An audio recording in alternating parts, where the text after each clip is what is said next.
Hello, welcome back to PlayStation Live at E3 2018. I'm Rob Pearson. Joining us on stage, we have John Garvin, Jeff Ross, and Chris Reese from Bend Studio. Thank you so much for joining us, guys. Absolute pleasure to have you with us.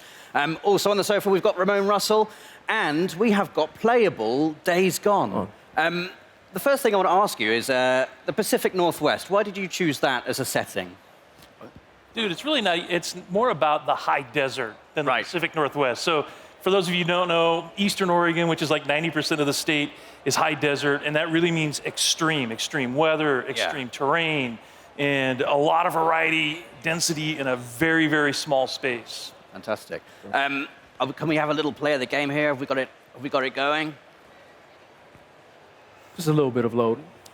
Still loading, okay. So the demo we're going to play for you today is called You Got a Death Wish, and it's one of the things we really want to show off is how it kind of tries to marry a linear narrative experience in a dynamic open world. So it's a combination of the two things. So at Bend Studio, we've always done narrative-driven games, and we're really excited to be able to bring the production values. You can see we have really powerful cutscenes, and then it goes into gameplay in a way that sets up the open world. Awesome. It's awesome. And what can you tell us about our main character, Deacon St. John? Like, what was the inspiration behind this character? Well, a few things. He's broken. So you saw from a couple of trailers that we've released that he's lost someone and it's scarred him in a way. And it's like Jeff would like to say, everybody loses people, in these kinds of end of the world scenarios. So what's particular about Deacon though is that he was an ex-member of an outlaw motorcycle club, and therefore he has a love of the open road. He has a love of motorcycles. Yeah. There's a sense of brotherhood, and you can see that here in these scenes with him and his best friend Boozer. And so it was that combination that really sort of drew us to this particular character. Right, we're going to continue to learn about him as you're playing the game, correct? About him and his backstory and why he is the way he is. I mean, the bike is very important, right, as well? Yeah, we almost consider the bike to be another character. Yeah. Because you only get one, and you're constantly upgrading it, you're constantly trying to repair it, you need to keep it refueled. And if you lose it, you got to go find it, and you can't whistle for a new one. So you can't whistle, right? Like a horse. Yeah, the refueling mechanic is a huge game design choice. I really, really like that. Can you talk more about how important it's going to be to be able to find fuel? Sorry. So the refueling mechanic, and actually you have to find gas to keep your bike going. It's a mechanic we haven't really seen done to this extent before. Can you talk more about that and how it changes the gameplay? Well, like in this demo, one of the things that Jeff's taking the run and gun approach. So we like to call it sandbox combat. So basically what you can do is you can run and gun, you can stealth your way through, and your goal here is to get and find a bike part, right? So you're here actually for kind of a trivial reason. You've risked your friend's life to come and get a part for your bike. And so that shows a little bit about Deacon's character. But then as you watch Jeff play through this wide linear sequence, he can play it 100 different ways. And if you watch other people play, you'll see that, okay, they didn't take this route. They didn't stop and check the trunk of this police car. And those are kind of like our treasure chests throughout the world. So you're always on the lookout for those, because that's how you're going to find ammo and health kits. And then you're seeing one of our stealth mechanics here. If you're quiet, if you crouch walk and you walk up behind an enemy, then you have the opportunity for a stealth takedown. And what can you tell us about the Freakers? Because they're quite unique. And we've seen, a fair few undead enemies in video games before. What makes the Freakers unique, and what was your decision-making behind making them the way they are? They're alive. They're alive. Yeah, they're not zombies, they're alive. And so that sounds trivial, but it's not, because it basically means we have a full day-night cycle in the game. Right. And they have things that they do. There's an ecosystem, and they have to eat, they have to drink, they have to hibernate. And so you will find them, like in this scenario, you'll see that there's some nests, and Freakers build nests for reasons you discover while you're playing the game. And then you can take those nest zones out in order to free up fast travel routes. So it becomes part of the metagame. But Freakers are evolving. They're living creatures who have been affected by this virus.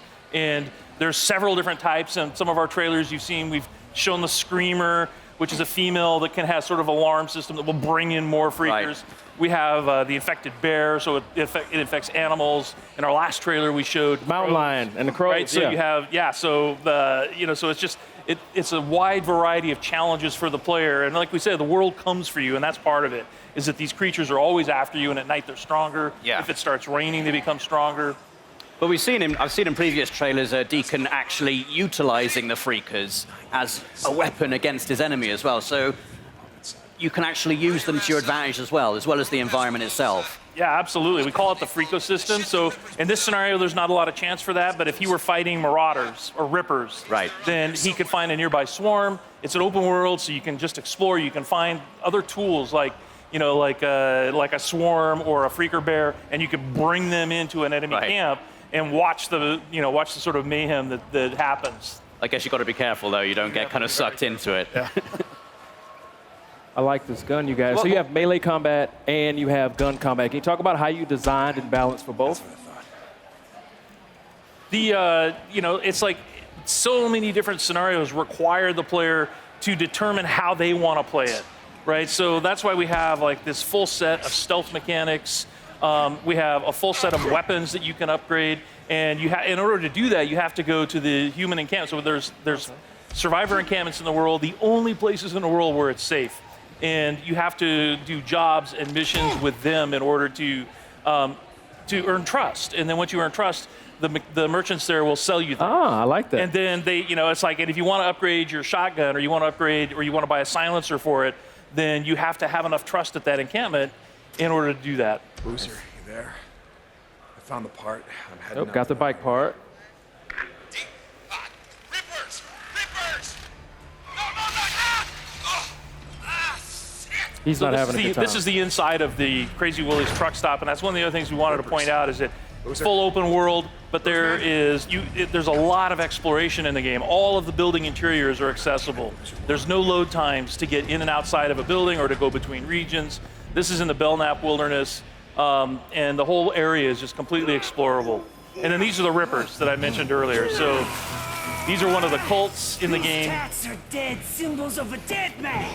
Dead symbols of the lost. Get off me! Bitches! Biker Man! You must be brought low, Biker Man. For you are lost, and we are found. Oh, yeah, that's going to hurt.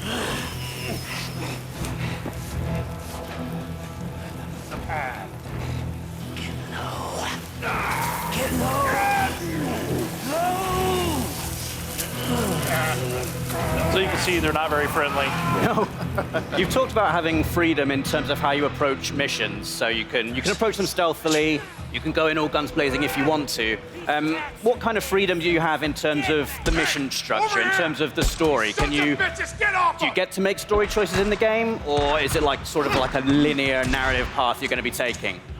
Yeah, there's several key places where you have to choose what Deacon is going to do in a key situation. So we released a bunch of footage last month, and if you watch carefully, you'll see that there's a moment where Deacon has the choice to take a man's life or to force Boozer to do it. Right. And that will have an impact on Boozer's morale. So your best friend, how he feels about you, how he feels about the world, that's kind of up to you as the player. Awesome.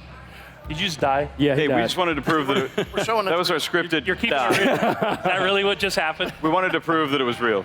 That was. And you will die in this game. Yes, you will die lots. All right, so you tried doing sort of a stealthy approach, and now you're just going to go in with a shotgun and blow him away. Ooh, get that headshot. Or baseball bat, that works. Yeah. Can you tell us anything about what has happened in the world? You know, why are we in this post-apocalyptic situation? Like, are you able to reveal like kind of what has happened, what has led to this transition? Yeah, it's one of those things that we really want the player to sort of learn as they go. So there are answers, Right. but you have to explore. There's a, we've introduced this group called NERO, which is our National Emergency Response Organization. They're out in the world. They have these MMUs that you're trying to break into in order to get medical supplies. They're part of the story. And, obviously Deacon has lost somebody. We saw that in a trailer. That's part of the story. And as far as like the pandemic and the hordes that you run into constantly, these all sort of weave together to sort of explain how we got, Yeah. to this place in this world. Cool. And we're really excited to have players get into the world and just sort of explore and let us know what they think.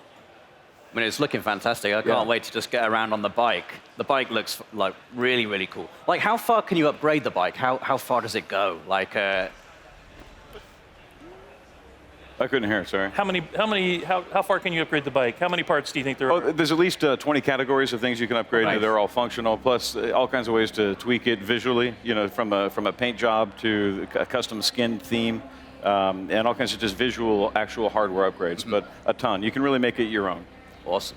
Well, John, Jeff, Chris, thank you so much for your time. Ramon, is there anything else you want to ask?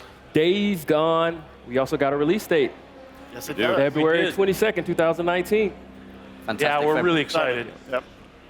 February 22nd, can't wait. Well, guys, thank you so much for your time. The game is looking absolutely fantastic.